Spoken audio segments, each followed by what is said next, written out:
Hello, my great and wonderful people. We welcome you once again to our today's episode of this program. And today,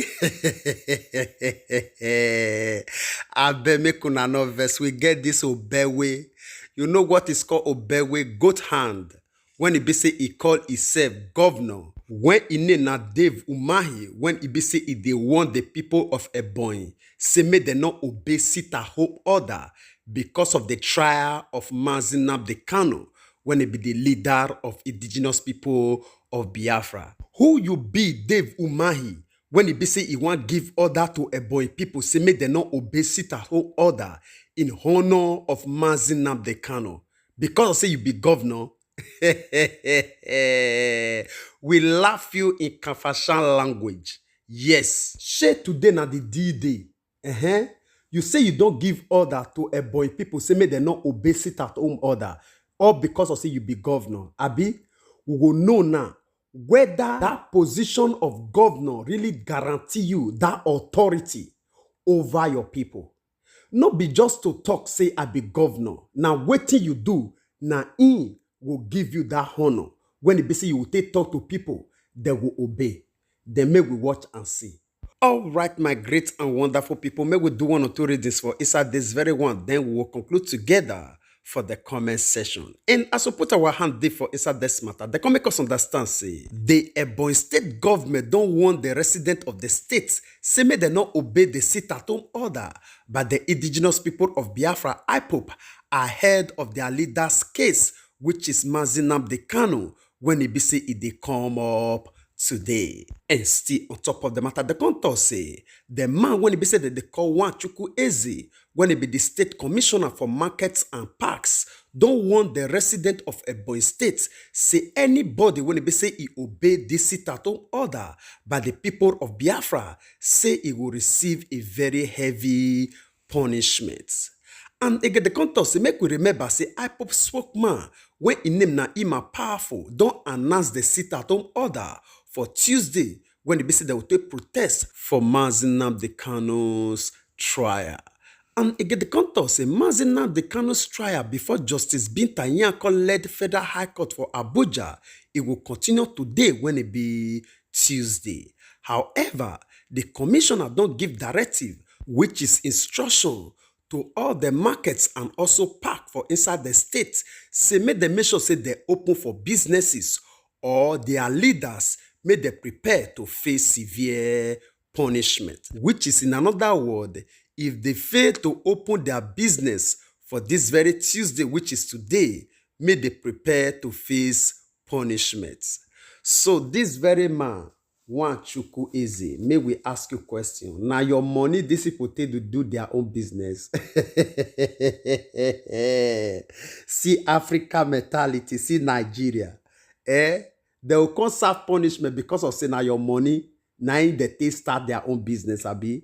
If after say now you borrow them the money, remember say now loan, they will pay you back, abi, with interest. For instance, so say true, say now you borrow them the money. No, they talk or say, no be you even borrow them their money safe. Now their personal business, now either they do.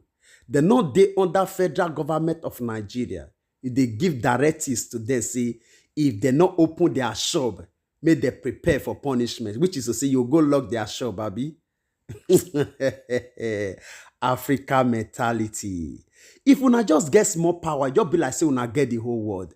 If they just put you now for position, you just be like say now una get the whole world.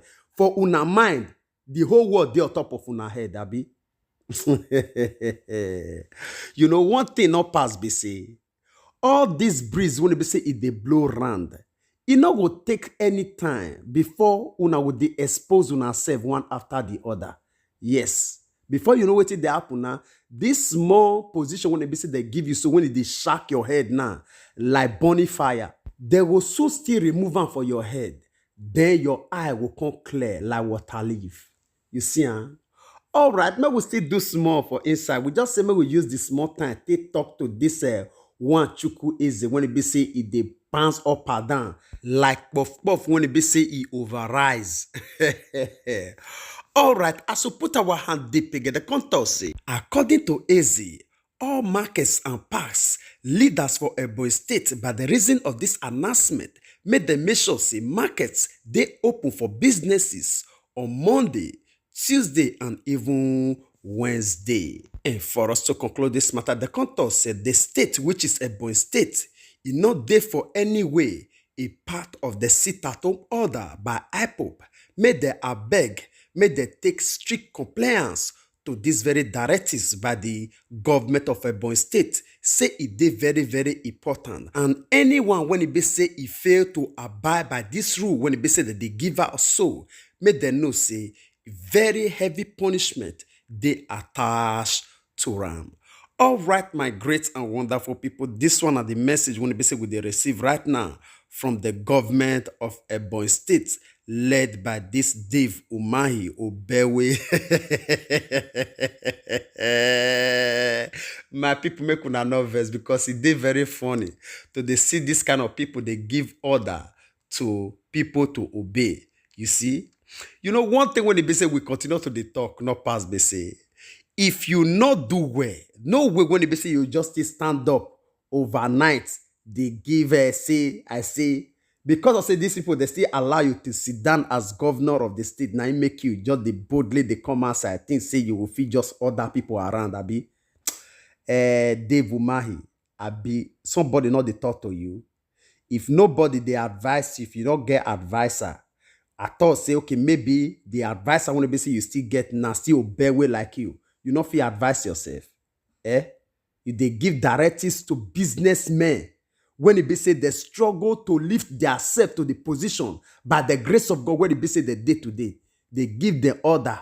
They send one easy, one chukwu, or one obioma. Say me they tell they say if they not come open market for tomorrow, next tomorrow, and even day after, say make them know say a heavy punishment they await them because of the money when it be say you borrow them, abi, or the one when it be say you dash them. So that if they not come open market, you will kukuma withdraw the money from their own hands. Say, I not dash you again, Abi.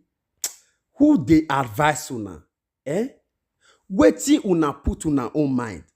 Now, they baffle us. We don't understand. Why this country just can't be like this? Africa per se, why we can't just be like this? If we just see small opportunity, we just be like, say, the rest people, they just be like, not be human being for where una dey. It just be like una be ceremonial head. Una dey forget so una be servants.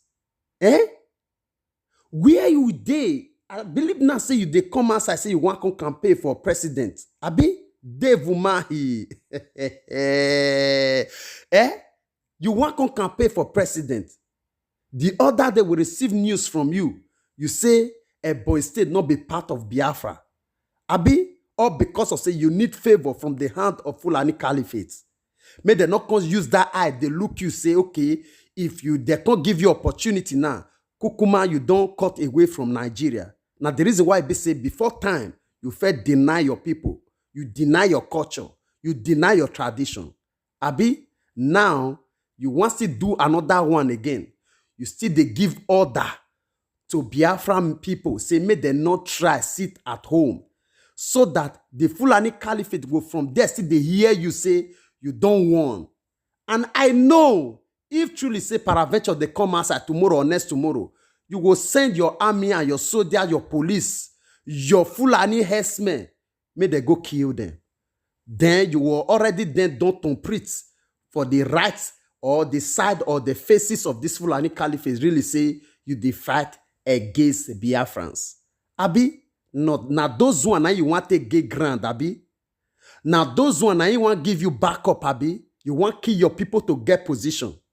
You want use blood of Biafrans to win a political ambition or presidential seat, Abi. For he that kill by the sword, Obewe, will surely die by the sword. Abi, share na presidency be your problem. Go there and go sit down. May you go there, root cow and fowl, the sheep and Fulani people. When they be say yes, they be your brothers and sisters. And also know When the time reach, just kukuma pack your family, your brothers and sisters, and go and join them in the northern region of Nigeria. Not just bother to consider Ebonyi State. In as much as you say Ebonyi State not be Biafra, then carry the sound of Ebonyi, go carry and meet the northern part of Nigeria so that you kukuma marry with them and join yourself with them. Now only there, now in your freedom, go relax. If not, if you remain for that Ebonyi State, no say the thing when it be say you think say they run away from, it will finally haunt you. Now the assurance when it be say they give you, now it be that very one. All right, my great and wonderful people, we will leave una make una share una own opinion with us for the comment section. And before then, in case you didn't have the first day when you be soon at the hear about us on the channel, but this will say you are highly welcome. I bet you cannot forget to do us a favor by hitting on that red subscribe button, and also the small bell when you be see the nearer, so that anytime we basically will bring a new update, you know when they suffer to look for it will only come to you like a message. And our prayer remember say they say we want to be say they support us on the channel, and they say we want God with the same people when we support you for everything in a good way. Put your hands to do. In Jesus' mighty name, amen. And you're going to already be part of this great family when they say they help or they share these broadcasts anytime we basically they make them. God Almighty will bless you. Your effort towards us for the channel will not take for granted at all. We really appreciate you. I bet make not forget to help us share this very one so that we reach our brothers and sisters all over the world, because we believe and want to say information, now power. And as you do so, God Almighty will bless you. We would like to draw the conclusion of this program here. We will see you again when we see you. Remember, we love you all. Bye-bye.